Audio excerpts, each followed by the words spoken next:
দেখেন সবাই আনন্দে উচ্ছল, শুধু একটি ছেলে পথের ধারে, চোখ দুটো ছল ছল। থমকে দাঁড়ান দয়াল নবী, অন্তরে পান ব্যথা, প্রশ্ন করেন কাঁদছো কেন পথের কিনারে ঘেঁষে।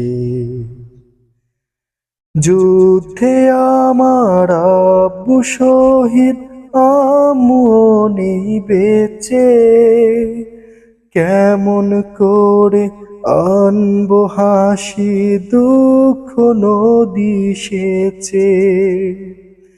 কেউ তো আমায় আদর করে দেয়নি আতর মেখে।